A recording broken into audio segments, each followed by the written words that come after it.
Good morning. Oh, it's wonderful to see all these beautiful faces. So as I get ready to speak, I want to kind of check the pulse in the room, and I have a question for you. Would all the human beings please raise their hand? Excellent. Great, I didn't have to go through the exercise. That's awesome. Well, we're going to have a conversation about the human experience. Okay. So I saw this meme a couple months ago, and it was really interesting. And what it said was that being human was beautiful, but it's also complicated. Now, how many people would agree with that statement? Beautiful but complicated. So what makes it beautiful? And I'm just going to give you a couple of examples that makes it beautiful. What makes it beautiful is that we get to experience nature in its raw form. We get to experience being able to create things in life. We get to experience being able to experience emotions, the full spectrum of emotions. We get to experience connection with others. Right? And sometimes we get to experience this emotion called, or frequency called love, right? And those of us that are lucky enough, we get to share that with others. And that's a beautiful thing, isn't it? It's awesome. But then it's also complicated too. And why is that? Well, we have this thing called everyday life. Everyday life. And everyday life tells us that we're trying to survive and provide for ourselves and others, but we're also working in all these different systems. There's hundreds of systems that we're working in. All these systems have policies, rules, laws, guidelines, boundaries. And so we're juggling this dance all the time. All the time. And we would say that's volatile, it's uncertain, it's complex, it's ambiguous. And we're trying to manage this all the time. So we're living in a VUCA world. And this is what our life looks like day in and day out. It's not simple anymore. Back in 2020, we experienced a global pandemic, right? Now that was interesting. We're still having this VUCA world that we're trying to navigate. But then we add a pandemic to that. Now, what was interesting about the pandemic is not so much that it happened, but it revealed a few things. It revealed a few things for us that are issues, but things that have been issues for several generations. The difference is, and the irony in this, is that it allowed almost 8 billion people to see it all at the same time, because what happened? The world went on pause. We were forced to see it. Why? Because everybody watched media. We had to see it. Then we couldn't unsee it. Now the challenge is, what do we do with all that? What do we do with all that? Because we saw the political unrest, we saw the social crises, we saw the economic crises, we saw those things. What do we do as a society to change that? Well, did we learn anything? We learned a couple of things, right? Some of us were able to do some self-reflection, right? Reprioritize their lives and start working on things that were most important to them. Some not so much. Now, the reason why that happened was because some of that was by choice, but for some people, we don't all have the same boat, do we? Right? Some of our boats are different makes, different models, different colors, different sizes. Didn't have the access to resources to be able to do those, make those changes. For some of us, though, we also realized there's this proverbial mask that we were wearing that we decided we wanted to take it off and be our authentic selves. And in doing so, it exposed a few things, a few issues for us that, interesting enough, as those issues became exposed, it's not so much that these things didn't exist, but now we got to see how many of these things existed for people in silence. In silence. Now, I work with leaders, high-performing leaders, and they experience the same thing. That's interesting. Why is that? Because when you remove the label, they're still what? Human beings, right? And these are the issues that we deal with as individuals, more people than not.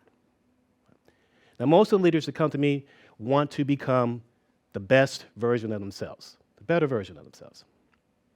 And we have to really unpack what that means to become the best version of myself. What does that look like? Obviously, it requires change. Obviously, it requires a process. But when you start digging into that belief system that they want to be the best version, it ends up being that they ultimately want to have a happier, healthier, more meaningful life, career, relationship. You can name it. Fill in the blank. We want this better life. The life that we always dreamed of for ourselves, but for some reason seems unreachable because of the choices and decisions and sacrifices that we made in the past, all leading up to the cards that we were dealt for the present. Now, what are we going to do as individuals and as a society? Because if we want this better life, there's things we still need to do, right? So what I want to do is lead you down a journey, a path. My personal journey, of course, but also the journey that I take people that I work with through. Right? And that journey starts with a question, and it starts with some math. Right? So in 2016, I was at a conference, working in a conference, and I met a gentleman named Richard Leiter, and he was talking about purpose. And he made a statement which was really profound to me. He said that there are two important days in your life: the day that you were born, and the day that you understand why. Purpose, right? Now that was intriguing for me, but it was the math that got me. It was the math that made me move. And here's the math. So I'm going to show you a number, and I want you to tell me what this number represents. You might know it. 29,200. You might know what that means, what that represents. I'll give you a hint. 29,200 days is the average life expectancy of a human being. So we can do some life math now, right? So take your age, multiply by 365, you'll get a number. Subtract that number from 29,200, and what remains is a number of days statistically that you have to see the sun rise and potentially see it set. Now, I bring this up because it might get us to reflect a little bit and say, you know what? This is what's important to me now, and here's what I want. Maybe I need to be more intentional about how I spend the rest of my days and where I direct my energy and attention for that period of time. That's what got me to move, right? So now we had to do some research on what does it mean to become a better version. We obviously know that means change, evolution.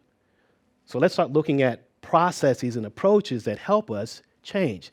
There's ancient wisdom and there's modern science, right? Ancient wisdom has been information passed down from generation to generation for millennia, right? So what's the ancient wisdom say? Ancient wisdom says that mastering yourself is true power. That's what it says.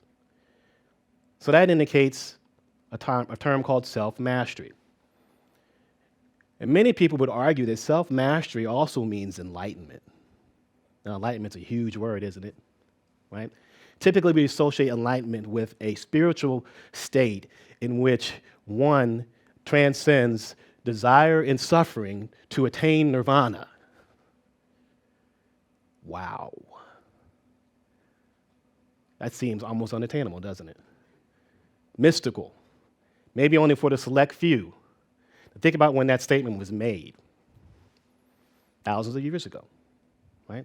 What if we move beyond the spiritual portion of that and move to a definition around it just being educational awareness that brings forth change and spreads knowledge? That sounds a little bit more practical, doesn't it? Education, awareness, change, and spreading knowledge. That's enlightenment. And maybe that's what Lao Tzu was getting at when you look at the full context of this quote. Right? Okay, let's talk about what modern science says, because self-mastery exists in modern science. It's actually what's called self-actualization.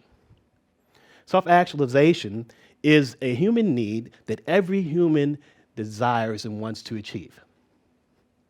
And it's really about the willingness to persistently pursue things that are going to help us become a better version, to improve ourselves by engaging in intentional tasks and objectives that lead to a more fulfilling life. It's a process. It's a process. So now we have this ancient wisdom and the scientific process that we can now explore and potentially marry together, because that's what I did. Why use one approach when we can use two?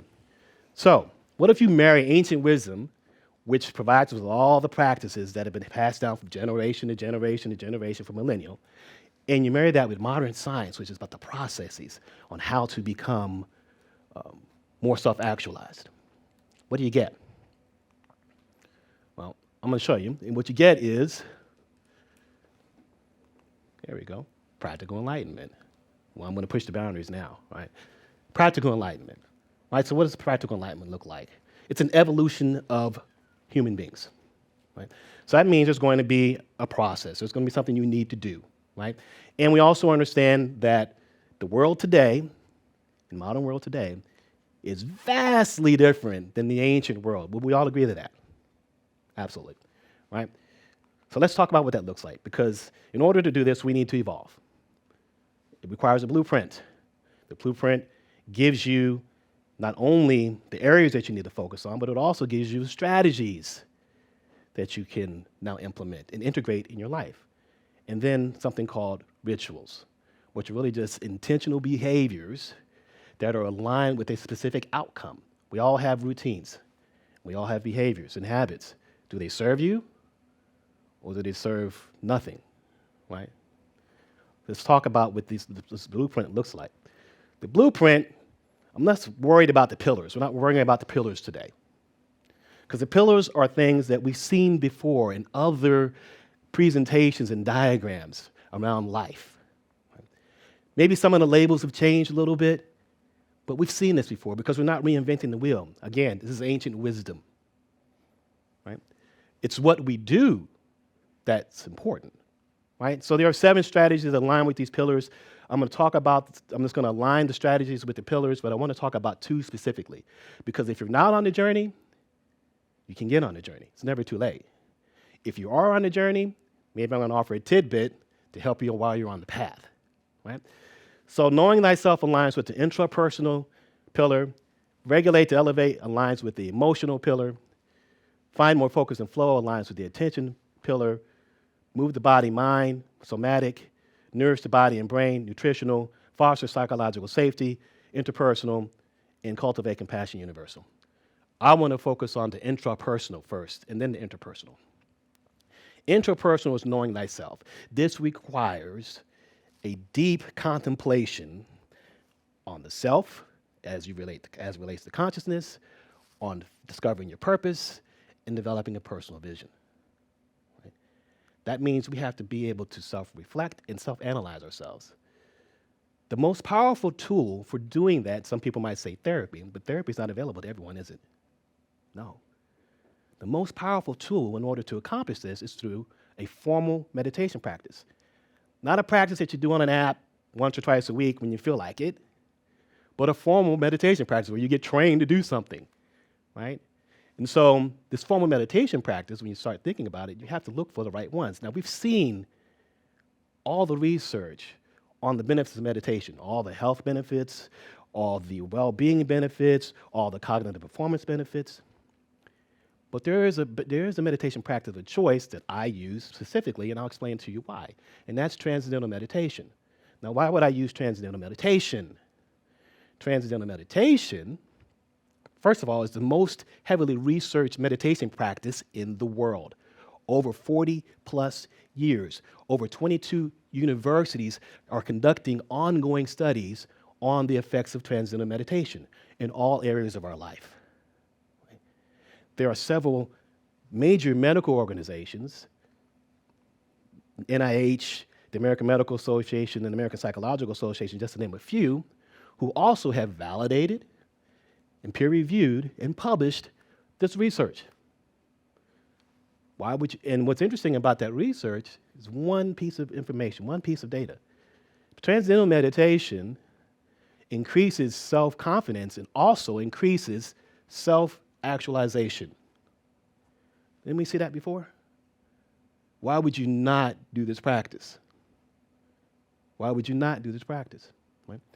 The second piece I want to focus on is fostering psychological safety, because psychological safety is the foundation for increasing trust and connection between individuals in our interpersonal connections. Right? There are things that drive our behavior. There's actually 5 social needs that we have. And if we learn what these needs are, one, we can start explaining what drives us as individuals. But when we encounter other people, we can learn what drives them. And then it becomes, I can communicate to you what I need you to do, how to interact with me. And then I can learn from you how I need to interact with you. So it's not about treating people as you want to be treated. Treat people how they want to be treated. Right?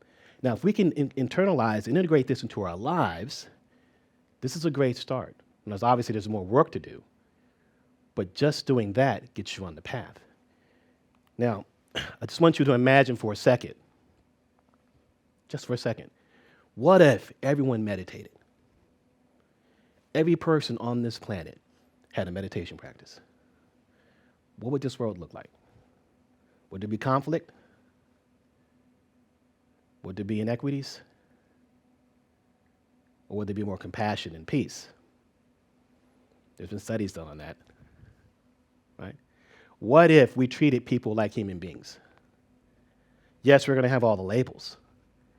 But the first thing I asked you this morning was, are you a human being? Everybody raised their hand. And I stopped because I didn't care about the rest of it. Right? Last thought, 29,200. It doesn't matter where in the path you are in this journey. The only thing that matters is that you start the journey. My name is Paul McFadden, and thank you very much.